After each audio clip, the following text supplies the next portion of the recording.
ਐਵੇਂ ਭਰਮ ਹੈ ਸਾਡੇ ਕਾਤਲਾਂ ਨੂੰ। ਅਸੀਂ ਹੋਵਾਂਗੇ 2 ਜਾਂ 4 ਲੋਕੋ ਸ਼ਹੀਦ ਕੀਤਿਆਂ ਕਦੇ ਵੀ ਮੁੱਕਣੀ ਨਹੀਂ। ਇੰਨੀ ਲੰਮੀ ਹੈ ਸਾਡੀ ਕਤਾਰ ਲੋਕੋ।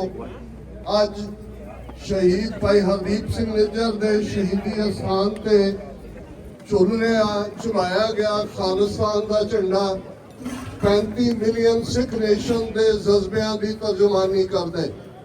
ਹਕੂਮਤਾਂ ਇਹ ਸਮਝਦੀਆਂ ਨੇ ਕਿ ਉਹ ਖੌਫ ਦੇ ਨਾਲ, ਡਰ ਦੇ ਨਾਲ, ਪਰਸੀਕਿਊਸ਼ਨ ਦੇ ਨਾਲ ਸੱਚ, ਹੱਕ, ਇਨਸਾਫ ਦੀ ਆਵਾਜ਼ ਨੂੰ ਦਬਾ ਸਕਦੀਆਂ ਨੇ। ਪਰ ਸਿੱਖ ਇਤਿਹਾਸ ਇਸ ਗੱਲ ਦੀ ਸਾਖੀ ਹੈ, ਇਸ ਗੱਲ ਦੀ ਗਵਾਹੀ ਹੈ ਕਿ ਸ਼ਹੀਦ ਕੌਮ ਦੀ ਤਕਦੀਰ ਬਦਲਦੇ ਨੇ, ਸ਼ਹੀਦ ਕੌਮ ਦੀ ਤਸਵੀਰ ਬਦਲਦੇ ਨੇ। ਸ਼ਹੀਦ ਭਾਈ ਹਰਦੀਪ ਸਿੰਘ ਨਿੱਜਰ ਜਿਸ ਧਰਤੀ ਤੇ ਉਹਨਾਂ ਦਾ ਖੂਨ ਡੁੱਲਿਆ 18 ਜੂਨ 2023 ਨੂੰ, ਜੇ ਇਹਨਾਂ 2 ਵਰ੍ਹਿਆਂ ਦੇ ਅੰਦਰ ਦੇਖੀਏ ਤੇ ਖਾਲਿਸਤਾਨ ਅੱਜ ਇੰਟਰਨੈਸ਼ਨਲ ਰਡਾਰ ਤੇ ਹੈ। ਭਾਰਤੀ ਹਕੂਮਤ ਐਜ਼ ਏ ਰੋਕ ਸਟੇਟ ਦੁਨੀਆ ਦੇ ਸਾਹਮਣੇ ਐਕਸਪੋਜ਼ ਹੋਈ ਹੈ। ਅੱਜ ਜਿਸ ਉਤਸ਼ਾਹ ਦੇ ਨਾਲ ਨੌਜਵਾਨਾਂ ਨੇ ਮਾਰਚ ਕੀਤਾ ਗੁਰਦੁਆਰਾ ਦਸ਼ਮੇਸ਼ ਦਰਬਾਰ ਤੋਂ, ਤੇ ਜਿੰਨੀ ਵੱਡੀ ਗਿਣਤੀ ਦੇ ਵਿੱਚ ਤੁਸੀਂ ਸਭ ਇੱਥੇ ਇਕੱਠੇ ਹੋਏ ਹੋ, ਇਹ ਆਪਣੇ ਆਪ ਦੇ ਵਿੱਚ ਭਾਰਤੀ ਹਾਕਮਾਂ ਤੇ ਦੇਸ਼ ਵਿਦੇਸ਼ ਵਿਚਲੇ ਉਹਨਾਂ ਦੇ ਧੁੰਮ ਛੱਲਿਆਂ ਨੂੰ ਇਹ ਸੁਨੇਹਾ ਕਿ ਖਾਲਿਸਤਾਨ ਦੀ ਤਹਿਰੀਕ ਹੁਣ ਆਪਣੇ ਮੰਜ਼ਿਲੇ ਮਕਸੂਦ ਨੂੰ ਪ੍ਰਾਪਤ ਕਰ ਚੁੱਕੀ ਹੈ। ਅਸੀਂ ਆਲਮੋਸਟ ਖਾਲਿਸਤਾਨ ਦਰਾਂ ਤੇ ਦਸਤਕ ਦੇ ਰਿਹਾ ਹੈ। ਇਹ ਝੰਡਾ ਜਿਹੜਾ ਸੋਵਰਨਿਟੀ ਦਾ ਪ੍ਰਤੀਕ ਹੈ, ਜਿਹੜਾ ਸਾਡੀ ਇੰਡੀਪੈਂਡੈਂਸ ਦਾ ਪ੍ਰਤੀਕ ਹੈ, ਉਹ ਝੰਡਾ ਜਿਸ ਨੂੰ ਕਦੇ ਗਿਆਨੀ ਗਿਆਨ ਸਿੰਘ ਜੀ ਨੇ ਯਾਦ ਦਹਾਨੀ ਕਰਵਾਈ ਸੀ ਕਿ ਝੂਲਤੇ ਨਿਸ਼ਾਨ ਰਹੇ पंथ महाराज के, साजते दीवान रहे गुरु महाराज के। ये साडा निशान जेड़ा गुरु दे 2 किरपाना खंडा और उस दा शहीदी रंग, बसंती रंग सानू याद दहानी करवांदा है कि आज़ादी मुफ्त नहीं मिलती, इहदा मुल तारना पैंदा है। बहुत जल्द मैं समझदा भी शहीद भाई हरदीप सिंह निज्जर, उन्हां दे बजुर्ग पेरेंट्स, उन्हां दे बच्चे जो मुकाम कौम ने उन्होंने शहीदी तो बाद दिता है, जो साडा देना बनता है, साडा फर्ज है कि असी शहीदों के परिवारों नाल भी यकजहती का इजहार करिए।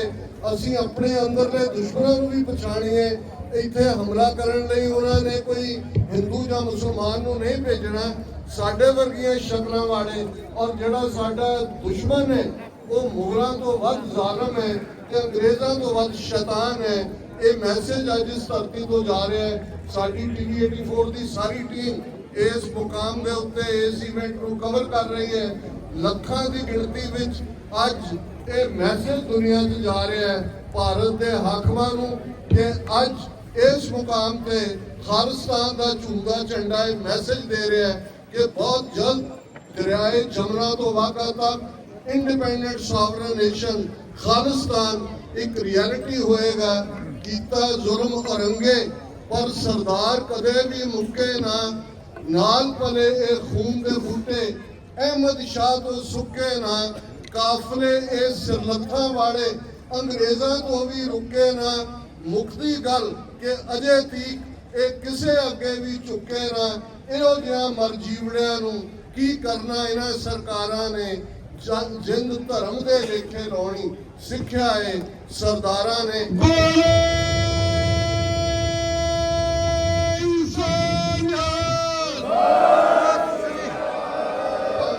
पंज बुलंद नारे खालिस्तान दे जिहड़ा मैसेज दिल्ली दरबार, इन्हां दे कौंसलेट, इन्हां दे हाई कमीशन, इन्हां दे टोंट बटोटा तक पहुंचे, उस अकाल तख्त का ध्यान धर के जिस जून 84 के पहले हफ्ते खंडरात बना दिता गया सी, उस अकाल तख्त तो ही आज़ादी की आवाज निकली सी, खालिस्तान की आवाज निकली सी।